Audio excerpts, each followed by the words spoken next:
여당 대통령 배우자 수사 대상 올리고 영수회담?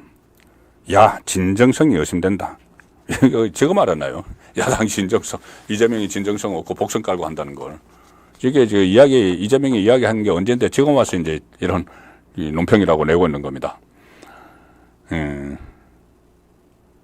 국민의힘은 민주당이 민생법안 처리를 위한 여야정 협의체 구성의 전제로 대통령의 국정기조 전환과 함께 영수회담을 요구한 데 대해서 민생 회복에 대한 의지와 진정성을 의심케 한다. 참 빨리도 논평 나옵니다. 오늘 나왔네요. 최상병 특검법과 불법파업조장법, 13조 현금살포법, 방송장악사법, 이런 정부 여당이 수용하기 힘든 쟁점 법안, 박규태 국민의힘 수석 대변인입니다. 이 탄핵안을 밀어붙여 놓고선 이제와 대통령부터 만나자고 하는 것은 일방통행 생떼 불가하다. 뭐 그러고 이제 비판을 했는데 말은 맞죠. 아니 지금 대통령을 탄핵하겠다고 하지 않습니까? 대통령 탄핵하겠다고 하는 건 대통령으로 인정하지 못하겠다는 이야기죠. 인정하지 못하겠다는 이야기를 합니다. 그러면서 이재명이 뭐라고 했냐면은 그 뭐 자기들 뭐 후보 경선하면서 사회자가 지금 가장 만나고 싶은 사람 누구냐 하니까는 뭐 자기들끼리 짜고 물어봤겠죠. 그러니까는 그 윤석열 대통령을 만나고 싶다. 또 만나고 싶다. 저번에 한번 만났죠. 그래서 난장판을 만들었죠. 또 만나고 싶다. 뭐 이런 식으로 해서 무슨 뭐 정쟁을 끝내야 된다 뭐 하는데 본인이 정쟁 다 일으켜 놓고 그렇게 이야기하는 겁니다. 그러니 박찬대 권한대행이 받아서 바로 영수회담이라는 또 표현을 쓰죠. 그거를 제안을 합니다. 제안을 하는데 그 제안을 하면서 대통령 탄핵은 추진하겠다. 계속하겠다. 그리고 또 하나 그렇게 제안을 한 그날 최상병 특검법을 세 번째 발의를 했습니다.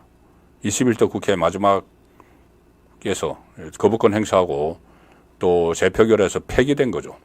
그런데 22대 국회 첫 법안으로 또 발의를 해서 자기들을 통과시키고 거부권 행사해서 폐기가 된 겁니다. 재투표에서. 그런데 첫 번째 1차에서 2차 발의할 때 더 독소 조항을 더 많이 넣었죠. 그전에는 이 특별검사를 대한변협의 추천을 받아서 그 중에서 민주당하고 조국당이 뽑는 건데 이번에는 2차에서 지금 폐기된 거예요. 거기서는 대한변협 추천 없이 그냥 자기들이 뽑아서 2명을 대통령에게 올리고 대통령이 뭐 정해진 일자에 임명하지 않으면 연장자가 해. 자기들 마음대로 막 해서 독소조항을 해서 그것도 이제 부결이 됐죠. 그러니까 이번에 세 번째 올리는데 세 번째 발의하는 내용은 김건희 여사도 특검의 수사 대상에 포함시켰습니다. 더 악성이죠. 그 전에 무슨 뭐 저기 사기 탄핵 그런 논란을 빚었던 뭐 해병대 사단장 뭐 구명 운동을 했다. 나중에 이게 다 지금 가짜로 드러나고 있는데 그걸 또 포함시켰습니다. 자, 그러면 단독으로 영수회담을 제안을 하면서 탄핵은 계속 추진하겠다. 그리고 대통령 배우자를 새로 그 탄핵의 빌미를 찾는 그 최상병 특검의 수사 대상에 집어넣었다. 이게 과연 앞뒤가 맞는 말인가요? 이재명은 그럼에도 왜 자꾸 또 영수회담 타락을 하느냐 하면은 이 총선 전에 무려 8번 영수회담 하자고 이야기를 했습니다. 그런데 윤석열 대통령이 완전히 외면을 했죠. 퇴짜를 놨죠. 8번.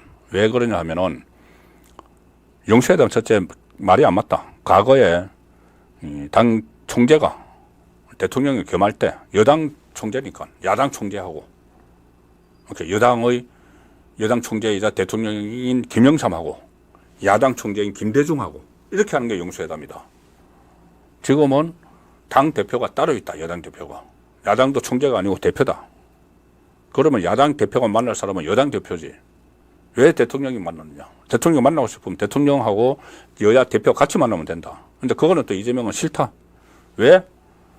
본인은 이재명 본인은 대통령과 단둘이 만나서 뭐 국정을 논의하는 모습을 보여야지 저렇게 그 대통령과 같이 대등한 위치에서 국정을 논의하는 사람을 어떻게 구속을 하고 재판을 해 수사를 하고 자 그래서 좀 시그널을 검찰과 법원에 주려고 한 거죠. 그걸 알기 때문에 회담에 응하지 않았던 겁니다. 그 두 가지죠. 하나는 영수회담은 말이 안 된다. 그 용어 자체도. 하나는 검찰과 법원에 잘못된 시그널을 줄 수 있다. 그래서 안 했는데 그 총선 끝나고 나서는 억지로 한번 했죠. 한번 했는데 그때 15분 동안 이재명이 모두 발언 자기 혼자 다 하고 자기 그 지지층에게 보내는 일방적인 메시지 막 하고 해서 그 사실상 파토 났었죠. 근데 이제 그걸 또 하자고 하는 것은 결국은 본인의 사법 위기가 다시 턱 밑에까지 찼다. 10월 달에, 그러니까 9월 달, 이제 다 돼 갑니다. 다음 달에 구형 2개 나오고, 10월 달에 1심 2개 나오죠. 그리고, 법인카드 관련해서 쌍수환 통보를 받았죠. 이재명과 김혜경. 그러니, 불안하니까 또 영수회담 이야기를 하는 겁니다. 그러니 당연히 말이 성립 안 되는 탄핵을 추진을 하면서 대통령 탄핵을 추진을 하면서 영수회담을 하자. 그리고 탄핵을 위한 특검법을 발의를 하고 대통령 배우자를 새로운 수사 대상으로 그 루머 가지고 지금 사기거로 판명나고 있는 그것을 근거로 해가지고 수사 대상이다. 이렇게 하는 게 무슨 진정성이 있고 정말 그래서 국민을 위한 거겠습니까? 다 누가 봐도 저 뻔히 보이는 자 그런 목적으로 영수회담 이야기하니까 여당에서도 진정성이 의심된다. 그리고 용산의 반응이 저는 적절하다고 봅니다. 뭐라고 했냐면은 그래 뭐 저기 민생을 논의하기 위해서는 할 수 있는데 다만 한동훈 끼우자. 그러니까 대통령과 여야 대표 같이 하자. 이재명은 안 하죠. 이재명은 지금 한동훈 피해 다니느라고 바쁩니다. 한동훈이 금투세 그거와 관련해서 토론하자. 그러니까는 이재명이 거기서는 한마디 말도 안 하고 나 대통령 만날 거야. 박찬대가 그러면 박찬대 그 대표 권한 대행이니까 지금 그러면 한동훈이 박찬대라도 하자. 그러니까 박찬대도 지금 도망가고 있습니다. 할 말이 그것뿐이 없느냐 뭐 이런 말도 안 되는 핑계를 하면서 일방적으로 깨질 것이 뻔하기 때문이죠. 그래서 지금 벌어지고 있는 이런 무슨 뭐 영수회담 뭐 이런 것은 제가 볼 때도 이건 절대 받아들여서는 안 된다. 왜? 지금 가장 중요한 순간인데 법원과 검찰에 잘못된 시그널을 줄 수 있다. 그리고 검찰총장이 교체가 되면은 잠시 이 말씀도 드릴 텐데 검찰총장 교체가 되면 본격적인 문의조 수사를 해야 되는데 그거 다 염두에 두고 영수회담 하자 하는 건가는 받아들이면 안 된다. 그리고 지난번에 한 번 한 것도 잘못한 거다. 그거 계속 잘못된 간행을 이어가면 안 된다. 영수회담 이런 형식은 자, 그런 세 가지 이유로 저는 이것을 절대 반대합니다. 영수회담 응하면 안 됩니다.